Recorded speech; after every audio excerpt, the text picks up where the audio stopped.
Harlem Guys Routine, and today I'm back with System Test 26. So I'm pretty proud of the system test because I did some pretty cool editing in my opinion in the beginning, as you saw, and you can see the Johnson Controls JVX 101L is now on the system. If you checked my last video, which I haven't edited yet, but I will edit it, I restored it kind of. And I basically put the button from my BG10L, and which was originally a Siemens MSI10B button, but I just put it into this PlayStation.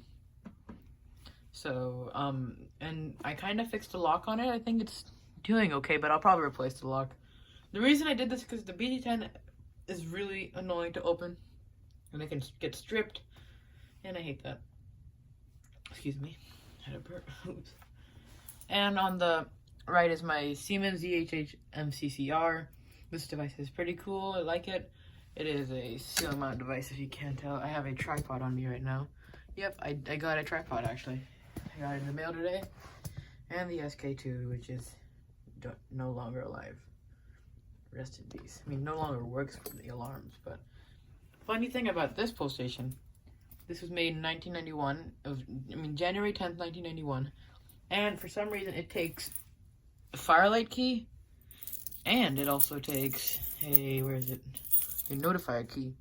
So I'm going to put the notifier key in, and it works good. I can do that. Oops, sound bad. And then I do the Firelight key right here. You still can do that. And I managed to fix the lock that it doesn't need to be on the side to take the key out, and now I can just take the key out like when it's locked, because that was a weird thing about this PlayStation. I have no idea why, but yeah, let me just put this back up. Alright. So this ZNS is on, it's a high-tech Candela model, so it's gonna be like 115 Candela? Yeah, 115 I'm guessing. Yeah, it is. And yeah, so this, as I think I said this is model number, but it's JVX101L, because it's an addressable notifier PlayStation, but I've taken them up. Johnson Controls, we were random notifier, but I took the module out, and now this is like a JBG10LA, because I have two buttons in there, and I did not take the original one out, and it's kind of cool. I don't know, but let's pull it. In 3, 2, 1.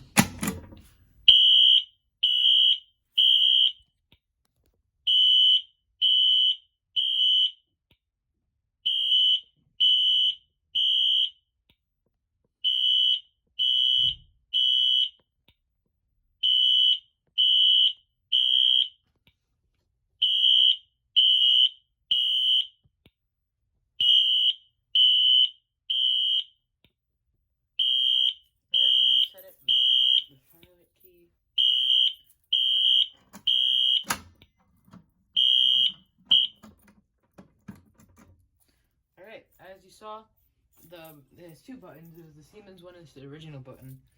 And the original button has no wire leads coming out of it because the wires are broken from it. So, yeah. And this alarm does a bit of a faster code 3 because it's a Siemens alarm, and it will not sync with wheel lock alarms, and I learned that because I thought they were honestly just for brands, but they're actually just like Siemens puts their own circuitry in them so they can like work with their own panels, which is pretty cool. It's kind of obvious, but I was just being a bit stupid. But why not key activate, and then I'll pull it again, because why the hell not? And this is like the first system test that I'm actually using this device. Alright, so notify key in. 3, 2, 1. Oops.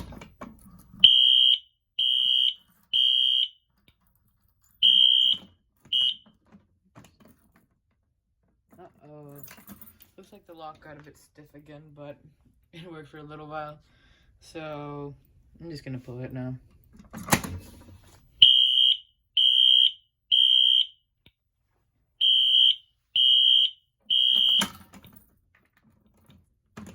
Now the key comes out when it's open, but that's not supposed to be happening. But it's just gonna move it in there. And yeah, so thank you guys for watching this video. Comment, like, and subscribe. I hope you guys enjoy the editing. I could start doing that in the future if you guys want. Maybe some system test, I'll like start doing that, like how that was. But yeah, so thank you guys for watching. Comment, like, and subscribe, and I'll see you guys next video.